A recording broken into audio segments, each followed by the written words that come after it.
Last video में हमने देखा था कि किस तरह से ग्लूकोज जब धीरे धीरे ब्लड कैपिलरीज में ग्लूकोज लेवल बढ़ता है तो वो किस तरह से बीटा सेल को स्टिमुलेट करता है इंसुलिन सिक्रीशन के लिए।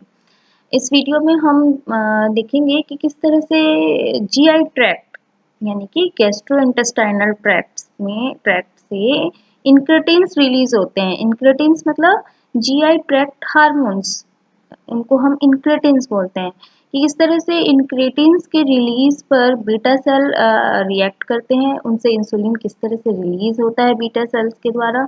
और साथ में हम ऑटोनोमिक नर्वस सिस्टम के हार्मोन भी देखेंगे कि वो बीटा सेल पर किस तरह अफेक्ट करते हैं for the secretion of insulin. जैसे हम फूड अपटेक करते हैं, हमने खाना खाया, उसके बाद धीरे धीरे ब्लड में न्यूट्रिएंट्स इंक्रीज होने लगेंगे डाइजेशन के फलस्वरूप, है ना। और जैसे ग्लूकोज, एमिनो एसिड, फैट, ये सब इंक्रीज होने लगेगा जो कि अल्टीमेटली स्मॉल इंटेस्टाइन में इंक्रेटिन्स रिलीज को स्टिमुलेट करेगा। मैंने अभी बताया इंक्रेटिन्स का मतलब जीआई ट्रैक्ट हार्मोन्स, उनको हम कंबाइनली इंक्रेटिन्स कहते हैं। यहाँ पे दो इंक्रेटिन्स जो हैं जैसे GIP, GLP-1, इनके विषय में हम खास तौर से पढ़ेंगे। बाकी जो इंक्रेटिन्स है जैसे सेक्रेटिन, कोलिसिस्टोकाइनिन, गैस्ट्रिन, इनका भी सिमिलर समहाउ इफेक्ट रहता है, पर GIP और GLP-1 से थोड़ा सा कम रहता है। तो आइए इसको पढ़ते हैं।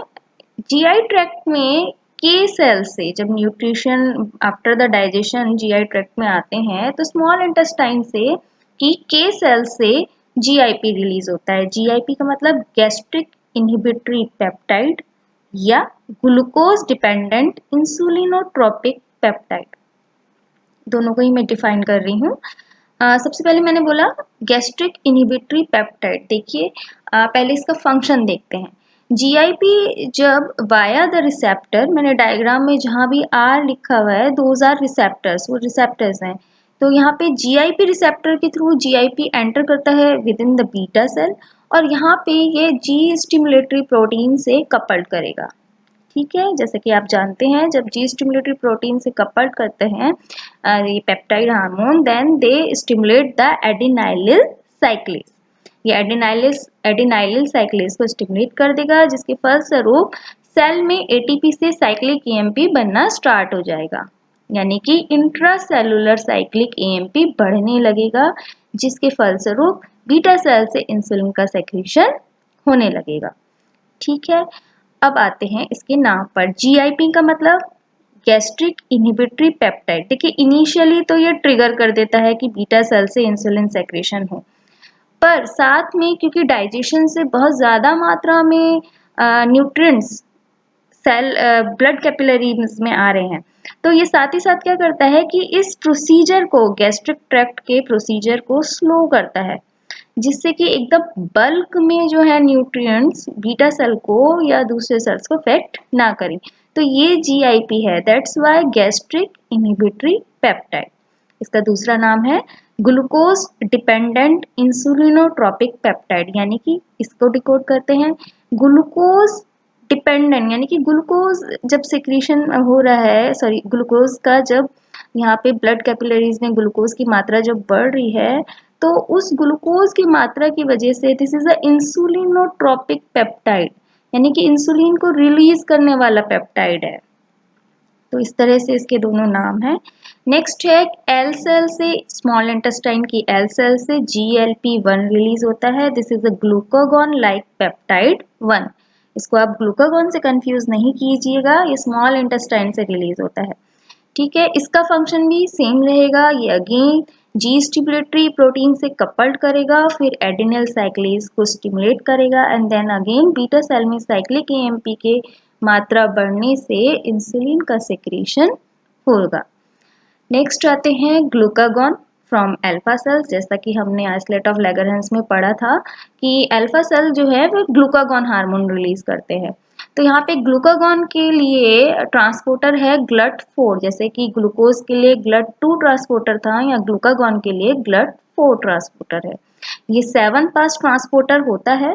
ठीक है, ट्रांसमेम्ब्रेन 7 ट्रांसमेम्ब्रेन डोमेन रिसेप्टर है ये, और यहाँ पे ये ग्लूकागॉन को ट्रांसपोर्ट करेगा। ग्लूकागॉन का आप कहेंगे कि फंक्शन तो इंसुलिन के अपोजिट होता है, पर देखिए ऐसा नहीं है। ग्लूकागॉन जो है इनिशियली इंसुलिन को रिलीज करता है। कैसे करता है कि वो जी स्टिमुलेटरी प्रोटीन के साथ कपल्ड करेगा, अगेन एडेनाइल साइक्लेज को स्टिमुलेट करेगा और साइक्लिक ईएमपी को इंक्रीज करेगा। पर धीरे धीरे beta cell get exhaust, beta cell exhaust हो जाएगा और वो इंसुलिन का सेक्रेशन स्टॉप कर देगा। ठीक है, नेक्स्ट आते हैं एड्रिनल मेड्यूला।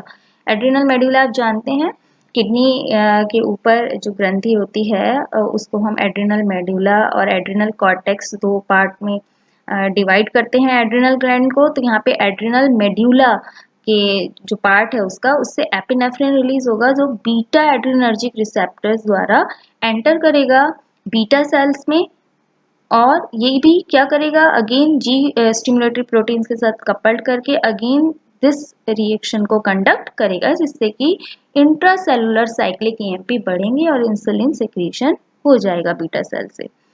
नेक्स्ट देखिए ऑटोनॉमिक नर्वस सिस्टम पर अगर हम आते हैं तो ऑटोनॉमिक नर्वस सिस्टम में दो पार्ट हैं, sympathetic and parasympathetic nervous system. Sympathetic nervous system से नॉरएपिनेफ्रिन और पैरासिम्पैथेटिक नर्वस सिस्टम से एसिटिलकोलाइन रिलीज होगा। Parasympathetic nervous system vagus nerve द्वारा एसिटिलकोलाइन सिक्रीट करेगा जो अगेन रिसेप्टर द्वारा एंटर करेगा और फिर वह भी साइक्लिक ईएमपी के को बीटा सेल में बढ़ाएगा, जिसकी वजह से इंसुलिन रिलीज होगा। जो भी पॉजिटिव इम्पैक्ट डाल रहे हैं वहां मैंने प्लस का साइन लगाया है। देखिए यहाँ पे एक ही नेगेटिव साइन आपको दिख रहा है कि हाँ ये इनहिबिट कर रहा है, वह है norepinephrine. Norepinephrine autonomic nervous system के सिंपैथेटिक नर्वस सिस्टम पार्ट से रिलीज हो रहा है बाय द नर्व एंडिंग। ठीक है, और यह अल्फा 2 रिसेप्टर्स द्वारा, जो अल्फा 2 एड्रिनर्जिक रिसेप्टर होते हैं उनके द्वारा बीटा सेल में एंटर होगा, पर यह इस पूरे प्रोसीजर को इनहिबिट करेगा और इंसुलिन के सेक्रेशन को रोकेगा। ऐसा क्यों है? इससे पहले हम एक इम्पॉर्टेंट पॉइंट बता दें कि जो बीटा एड्रिनर्जिक रिसेप्टर होते हैं उनका कॉन्सेंट्रेशन बीटा सेल में अल्फा 2 एड्रिनर्जिक रिसेप्टर से कम होता है। ठीक है, इसका मतलब है जो ये रिसेप्टर हैं ये फंक्शन कर रहे हैं साइक्लिक ईएमपी फॉर्मेशन को, पर इनके ऊपर इनको सुपरसीडेड कर रहा है अल्फा 2 रिसेप्टर्स, जो कि क्या कर रहा है, इनहिबिट कर रहा है, और अल्फा 2 रिसेप्टर का कॉन्सेंट्रेशन भी बीटा सेल सरफेस पर ज्यादा होता है, जिसकी वजह से इस तरह से इंसुलिन सेक्रेशन मेंटेन होता है। नॉरएपिनेफ्रिन हार्मोन के लिए आपने पढ़ा ही होगा, this is a fight flight and flight hormone. तो ये क्या करते हैं, in case of emergency release होते हैं, जैसे कि कोई पर्सन शॉक में है, ट्रॉमा में है, एक्सीडेंट हो जाए तो उस समय नॉरएपिनेफ्रिन रिलीज होगा। तो यहाँ इंसुलिन से उसका क्या संबंध है? देखिए जब शॉक का कंडीशन हो, है ना, अचानक इमरजेंसी का कंडीशन हो, तो बॉडी को ज्यादा ग्लूकोज की मात्रा चाहिए होती है ना, एनर्जी के लिए, और यहाँ तो इंसुलिन रिलीज होगा तो क्या होगा, वो एक्स्ट्रा ग्लूकोज को स्टोर करने की टेंडेंसी है। इंसुलिन का फंक्शन क्या है कि एक्स्ट्रा ग्लूकोज को स्टोर कर देना, उसको ब्लड कैपिलरीज में घूमने नहीं देना, है ना। तो जब इमरजेंसी कंडीशन होती है देन नॉरएपिनेफ्रिन क्या करेगा, इंसुलिन के सिक्रीशन को इनहिबिट करेगा, क्योंकि बॉडी का रिक्वायरमेंट है उस समय ग्लूकोज का। तो दैट्स हाउ इट वर्क, क्योंकि हम जानते हैं कि सिंपैथेटिक नर्वस सिस्टम इमरजेंसी में नॉरएपिनेफ्रिन रिलीज करते हैं। तो इस तरह से हमने देखा कि किस तरह से इंक्रेटिन्स और autonomic nervous system beta cell से इंसुलिन के सेक्रेशन को कंडक्ट कराते हैं। ध्यान दीजिएगा, जब मैंने पहले फर्स्ट और सेकंड पार्ट में मैंने बताया था एक और हार्मोन के बारे में, सोमैटोस्टैटिन, उनका भी फंक्शन होता है कि वे इंसुलिन के सेक्रेशन को इनहिबिट करते हैं। ठीक है, सोमैटोस्टेटिन वैसे सभी पॉलीपेप्टाइड हार्मोन्स के लिए इनहिबिटर का काम करता है, और यहाँ इंसुलिन भी क्योंकि पॉलीपेप्टाइड हार्मोन है तो इसके सेक्रेशन को भी सोमैटोस्टेटिन इनहिबिट करता है। इसी जितने भी हमने पॉइंट्स डिस्कस किए हैं डायग्राम में, उन्हीं को मैंने रिटन फॉर्म में आपके लिए लिखा है, जिससे कि ये थोड़ा सा आपको हेल्प करे।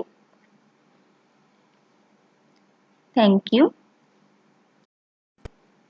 वह इंसुलिन के सेक्रीशन को इनहिबिट करता है और ब्लड में ग्लूकोज के लेवल को बढ़ने देता है, क्योंकि अगर कंटिन्यू इंसुलिन सेक्रेशन हुआ at the condition of shock या पेन या ट्रॉमा, तो पूरे ब्लड से ग्लूकोज क्या होगा, वो धीरे धीरे कम हो जाएगा ग्लूकोज का लेवल, और उस समय उस अनफेवरेबल जो कंडीशन अराइज हुई है उसको बॉडी हैंडल नहीं कर पाएगी।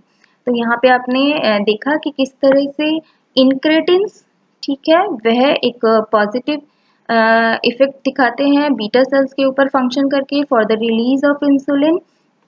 Glucagon initially release of insulin को इनिशिएट करता है, पर धीरे धीरे बीटा सेल एग्जॉस्ट हो जाती हैं and they stop the secretion of insulin. उसके बाद हमने देखा कि एड्रिनल मेड्यूला जो है वो एपिनेफ्रिन रिलीज कर रहा है, which again shows the positive effect for the insulin secretion, and then acetylcholine भी same function conduct कर रहा है। The exception is the norepinephrine जो nerve ending से release हो रहा है by the sympathetic nervous system, और in case of trauma, pain and unfavourable conditions जो होती हैं, शॉक की कंडीशन होती हैं, नॉर्मली भी अल्फा 2 का कंसंट्रेशन ज़्यादा होता है अल्फा 2 रिसेप्टर का बीटा सेल पे, जिसकी वजह से ये इंसुलिन के सेक्रेशन को इनहिबिट कर पाता है। और इस तरह से बीटा रिसेप्टर और अल्फा 2 रिसेप्टर एक तरह से एंटागोनिस्ट जो हैं वो फंक्शन कर रहे हैं। इसी टॉपिक को हमने दूसरे स्लाइड में रिटन फॉर्म में लिखा है ताकि आपको हेल्प हो जाए। तो यहाँ पे आप देख सकते हैं कि इंक्रेटिन हार्मोन्स, यानी कि जैसे कि हमने पढ़ा कि सेक्रेटिन, कोलिसिस्टोकाइनिन, गैस्ट्रिक, ये भी इंक्रेटिन्स हैं, पर इनका इफेक्ट इतना नहीं होता है इंसुलिन सेक्रेशन में जितना कि ग्लूकागॉन लाइक पेप्टाइड का, ग्लूकागॉन लाइक पेप्टाइड 1 का जो एल सेल से सेक्रेट हो रही है, गैस्ट्रिक इनहिबिटरी पेप्टाइड जो कि ग्लूकोज डिपेंडेंट इंसुलिनोट्रोपिक पेप्टाइड है, यानी कि ग्लूकोज प्रेजेंस है तो देन दे स्टार्ट सेक्रेटेड, ठीक है। और इनको हम गैस्ट्रिक इनहिबिटरी पेप्टाइड भी बोलते हैं, क्योंकि इनिशियली ये जब इंसुलिन के सेक्रेशन को ट्रिगर करते हैं तो साथ ही साथ ये गैस्ट्रिक एक्टिविटी को स्लो डाउन करते हैं, ठीक है। ग्लूकागॉन आप जानते हैं अल्फा सेल से सेक्रीट होता है आइसोलेट ऑफ लैगरहैंस के, और वाया द GLUT4 ट्रांसपोर्टर ये एंटर कर रहा है बीटा सेल में, जो कि जो ट्रांसपोर्टर जो है वो 7 ट्रांस मेम्ब्रेन डोमेन होता है। उसके बाद एड्रिनल मेड्यूला जो है, ग्लूकागॉन के बारे में हमने ये भी बताया कि वो इनिशियली इंसुलिन के सेक्रेशन को स्टिमुलेट करता है, ठीक है, पर बाद में उसका फंक्शन अपोजिट हो जाता है, ठीक है। एड्रिनल मेड्यूला जो है वह क्या सेक्रेट कर रहा है, एपिनेफ्रिन, और via the beta adrenergic receptor वो एंटर करता है बीटा सेल में, पर ये भी पॉजिटिव इफेक्ट दिखा रहे हैं इंसुलिन सेक्रेशन के लिए, पर ये लेस कंसंट्रेशन में होते हैं सेल सरफेस पर। ऑटोनॉमिक नर्वस सिस्टम में सिंपैथेटिक नर्वस सिस्टम और पैरासिम्पैथेटिक नर्वस सिस्टम है, जिसमें से sympathetic nervous system norepinephrine release कर रहा है, और वो बीटा सेल में अल्फा एड्रिनर्जिक रिसेप्टर द्वारा एंटर कर रहे हैं, और अल्फा एड्रिनर्जिक रिसेप्टर जो होते हैं बीटा सेल सरफेस पर ज़्यादा कंसंट्रेशन में मिलते हैं।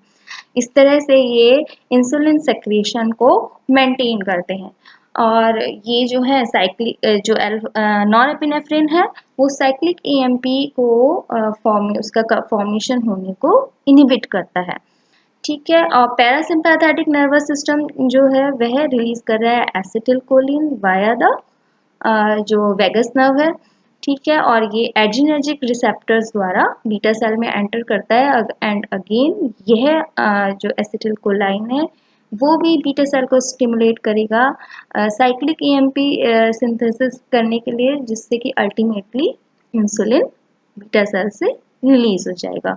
एक इम्पॉर्टेंट पॉइंट है कि insulin secretion is a biphasic, insulin secretion जो होता है वो बाईफेजिक होता है।